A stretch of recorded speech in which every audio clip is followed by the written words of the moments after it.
Bem, agora vamos aprender um pouco sobre transformada de Fourier. Imaginem que eu tenho um rádio antigo com uma antena metálica. Nessa antena metálica, que é condutora, os elétrons podem se mover livremente. E imagine que esteja chegando uma onda eletromagnética de uma emissora de rádio FM, por exemplo, a rádio alfa, que é 102,1 MHz. A onda eletromagnética ela tem um campo elétrico oscilante e um elétron sofre influência, sofre uma força de um campo elétrico. Assim, quando a onda passa pela antena, se ela estiver oscilando em 102,1 MHz, os elétrons dessa antena vão oscilar também em 102,1 MHz, porque eles vão sentir a influência do campo elétrico da onda, né? Assim, eu poderia, dessa antena, como isso aí, os elétrons oscilando, eles geram uma corrente. E eu poderia registrar essa corrente e detectar que passou essa onda com essa frequência, e eu posso captar o sinal, posso amplificar essa corrente, e analisar essa onda que passou. Mas na antena não passa apenas uma onda pela antena. Vai chegar todos os sinais de rádio, FM, AM, de TVs, operadoras de celular, todo esse tipo de onda vão chegar na antena. E aí isso daí vai influenciar também os elétrons dessa antena. E os elétrons não podem responder a essas ondas separadamente, porque eles não podem estar em dois lugares ao mesmo tempo. Assim, o que eles vão apresentar? Uma onda resultante. Pelo princípio da superposição das ondas, ali onde os elétrons estão, vai chegar uma onda resultante, vai ter uma onda resultante que vão se somar em interferências destrutivas ou construtivas, e aí os elétrons vão responder com a frequência e com as oscilações de acordo com a onda resultante. E essa onda resultante, então, como é a soma de muitas ondas, vai ter um sinal maluco, ou vai ter uma oscilação maluca, como essa que vocês estão vendo aqui. Se eu tenho a intensidade ali da oscilação, né, ou a corrente em função do tempo, vai ser um sinal maluco aqui oscilando, né, tal, no tempo e difícil de entender. Porém, é possível decompor esse sinal em todas as frequências que chegaram nessa antena.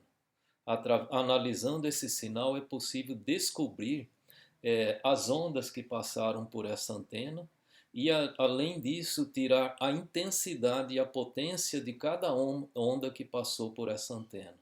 Essa técnica aí é chamada de transformada de Fourier, de modo que eu posso decompor um sinal variável no tempo em frequência, num espectro de frequência, ou seja, eu vou transformar esse gráfico I versus T em I versus F.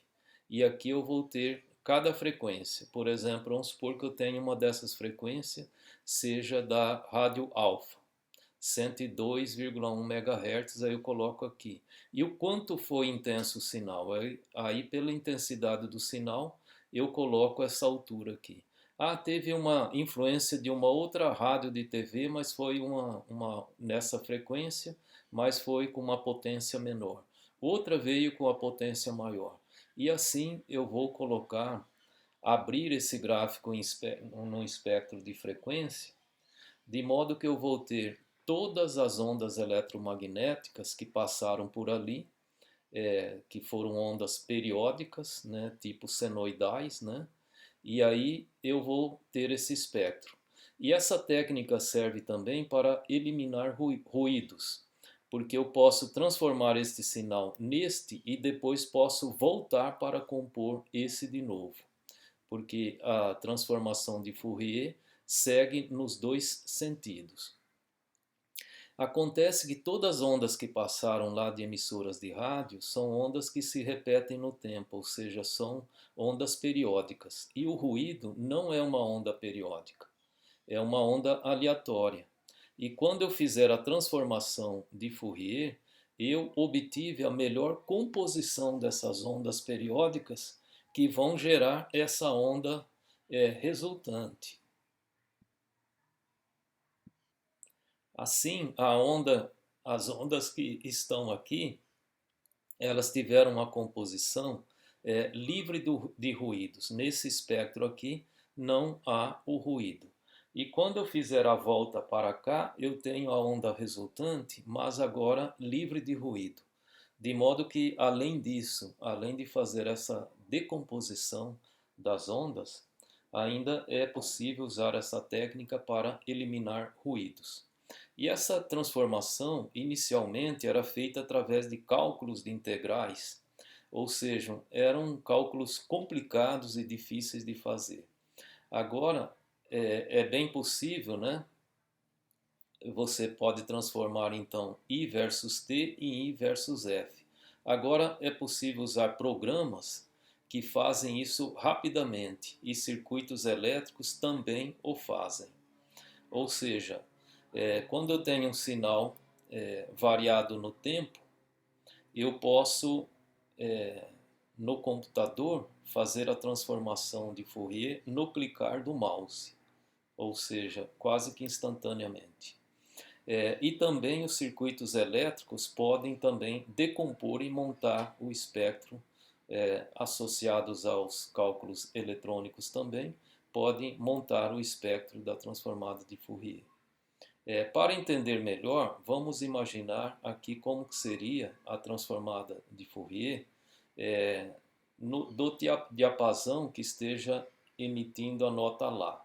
A nota Lá tem 440 Hz. Imagine que isso aqui seja um diapasão que está mal desenhado, né? Quando eu bater nesse diapasão, ele vai emitir um som que corresponde à nota Lá e vai ter uma frequência de 440 Hz. Aí essa onda, então, é periódica, né? É senoidal e pode ser representada assim. Aqui eu represento a amplitude dessa onda. Quanto maior a intensidade lá sonora, né? Maior vai ser a amplitude. E aqui eu tenho o sinal variável no tempo, que é uma onda periódica. Ao fazer a transformada de Fourier, veja que como vai ter uma frequência só, eu só vou colocar aqui essa frequência, 440 Hz. Então vai ter só essa única frequência e a amplitude vai ser a mesma da amplitude da onda. Ou seja, eu represento essa função aqui nesse gráfico, nesse espectro de Fourier aqui. Agora imagine aqui que seja um piano tocando a nota Lá. Aí essa nota Lá pode ter outros harmônicos. Vai ter a nota Lá, que é uma onda igual a essa, mas vai existir algumas quebras, indicando que há outros harmônicos, ou seja múltiplos da nota Lá, que pode ser 880 Hz, pode ser 1320 Hz, e assim por diante. E assim teria outros harmônicos. Aqui eu tentei desenhar, mas não ficou muito bom. No livro do Okuno, na página 228, tem esses desenhos aqui bem feitos, né? E assim, para o piano, ele emite a nota Lá, que tem um sinal mais ou menos parecido com esse, que é o primeiro harmônico, mas aqui existem algumas quebras indicando outros harmônicos de frequências maiores, certo? Então ele está repetindo o padrão. E aí quando eu faço o espectro de Fourier da nota Lá do piano, eu vou ter aqui, aqui eu coloco as frequências, vai ter o primeiro harmônico, segundo harmônico, terceiro harmônico, pode ter outros harmônicos aqui. E aí eu coloco a intensidade de cada harmônico. E isso daí vai ser característico só do piano.